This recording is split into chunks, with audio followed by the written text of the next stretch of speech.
இன்றைக்கி ஒரு சிம்பிளான வாழைத்தண்டு கூட்டு எப்படி பண்ணுறதுன்னு தான் பார்க்க போகிறோம். வாழைத்தண்டில் ஏகப்பட்ட ஹெல்த் பெனிஃபிட்ஸ் இருக்குது. வாரத்தில் ஒரு தடவை இதை ஜூஸாக எடுத்துகிட்டு வந்தோம்னா நல்ல ஒரு வெயிட் லாஸ் இருக்கும். கிட்னியில் இருக்க ஸ்டோன்ஸை கூட கரைக்கும்ன்றதுனால இதை அடிக்கடி நம்ம டயட்டில் சேர்த்துக்கிறது ரொம்ப ரொம்ப நல்லது.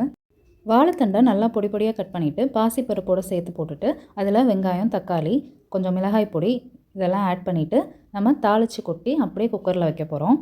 பருப்பும் வாழைத்தண்டும் தனியாக வேக போட்டுட்டு வெங்காயம், தக்காளி வதக்கியும் நம்ம செய்யலாம். ஆனால் இதுவும் அதுக்கு ஈக்குவலாக டேஸ்ட்டாக இருக்கும். நான் காய்கறிலாம் மோஸ்ட்லி ஆன்லைனில் தான் ஆர்டர் பண்ணுவேன். எப்போவாவது சூப்பர் மார்க்கெட் போய் மொத்தமாக ஒரு 1 வீக் 10 டேஸ்க்கு வாங்கிட்டு வருவோம்.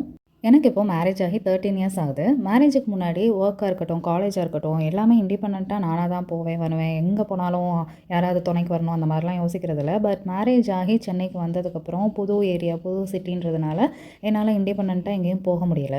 அதனாலேயே இன்டர்வியூஸ் அட்டன் பண்ணி ஜாப் கிடைச்சாலும் கூட என்னால் வந்து ஜாபுக்கு போக முடியலை டிஸ்டன்ஸ்னால. அப்புறம் அப்படியே சில வருடங்களுக்கு அப்புறம் ஒரு காய்கறி வாங்கணுன்னா கூட ஹஸ்பண்டை டிபெண்ட் பண்ணுற மாதிரி ஆயிடுச்சு. மேரேஜுக்கு முன்னாடி இண்டிபெண்ட்டாக இருக்க நம்மளால் ஏன் மேரேஜுக்கு அப்புறம் டோட்டலாக இப்படி டிபெண்ட்டாக மாறுறோம் அப்படின்னு சொல்லிட்டு நானும் நிறைய தடவை யோசிச்சிருக்கேன்.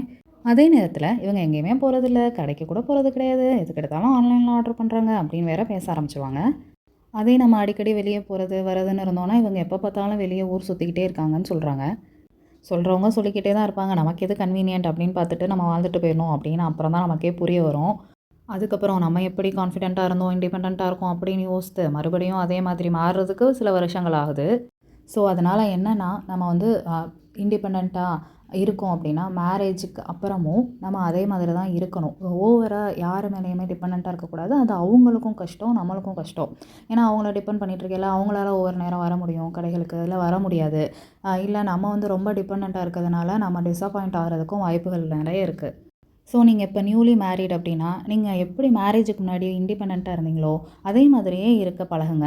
எங்கேயாவது வெளியே போகணும், தனியாக உங்களோட ஒரு ஃப்ரெண்ட்ஸோடு போகிறீங்க அப்படின்னா போயிட்டு வாங்க. Over depend on husband or உங்கள் இன்லாஸ் இல்லை யாரோடவுமே நீங்கள் வந்து ரொம்ப டிபெண்ட்டாக இருக்கையில் உங்களோட கான்ஃபிடென்ஸ் ரொம்ப டவுன் ஆக வாய்ப்புகள் நிறைய இருக்குது. ஸோ யார் மேலேயுமே டோட்டலாக டிபெண்ட்டாக இருக்காமல் உங்களோட செயல்களை நீங்களே செய்கிற மாதிரியும் உங்களோட ஃப்ரெண்ட்ஸோட வெளியே போகிறது வர்றது அந்த மாதிரி நீங்கள் உங்களை மாதிரியே இருங்க. டோட்டலாக உங்களோட லைஃப் ஸ்டைலை சேஞ்ச் பண்ணிக்காதீங்க. ஏன்னா அது உங்கள் கான்ஃபிடென்ஸை டவுன் பண்ணி உங்களோட ஓன் செல்ஃபை தேடி கண்டுபிடிக்கிறதுக்கே பல வருடங்கள் ஆகிடும்.